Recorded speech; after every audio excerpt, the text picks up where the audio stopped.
So నాన్నగారికి బాగా నచ్చే కమెడియన్స్ ఆ టైంలో యాజ్ ఎ ఫ్యామిలీగా ఉండి కష్ట సుఖాలు పంచుకున్న వాళ్ళంటే ఎవరని చెప్తారు? బ్రహ్మానందం గారు, he used to be very close with him. బ్రహ్మానందంలో ఎక్కువ అంటే వీళ్ళిద్దరు బాగా ఎక్కువ షిఫ్ట్లు చేశారు. రోజుకి 3-4 షిఫ్ట్లు కలిసి చేసింది.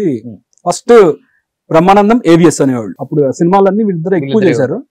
ఆ తర్వాత కూడా అంటే ఈయన ర్యాప్ ఎక్కువ ఉండేది కానీ అందరికి అంటే వీళ్ళకి ఒక ఈవినింగ్ అయ్యేటప్పటికి మా ఇల్లు అలా ఫుల్ ఉండేది. యాక్టర్స్ కానీ, ఈయన జర్నలిస్ట్ కదా, ఈయనకి మంచి జర్నలిస్ట్ అందరికి మంచి పిఆర్ ఉండేది. బాగా క్లోజ్ ఫ్రెండ్స్ అంతా. సో అందరు సాయంత్రం అందరూ ఎవ్రీ డే ఈయన ఇంట్లో ఉన్నారంటే 6-6:30కి అలా ఫుల్ అయిపోయేది. మా ఇంట్లో కాఫీ ఫేమస్. మా అత్తగారు బాగా పెడతారు కాఫీ కోసమైనా అసలు ఆ రోజు మొత్తం బజ్జీలు, ఆయనకి అన్ని స్ట్రీట్ ఫుడ్ ఇష్టం ఎక్కువ, కానీ అన్ని ఇంట్లో చేయాలి. మళ్ళీ ఈ బజ్జీలు, పునుగులు, మిర్చి బజ్జీలు ఇవన్నీ పెట్టుకుని హ్యాపీగా మంచి food lover. Vegetarian but food lover. Okay, pure veg, మనమేమో ప్యూర్ నాన్ వెజ్.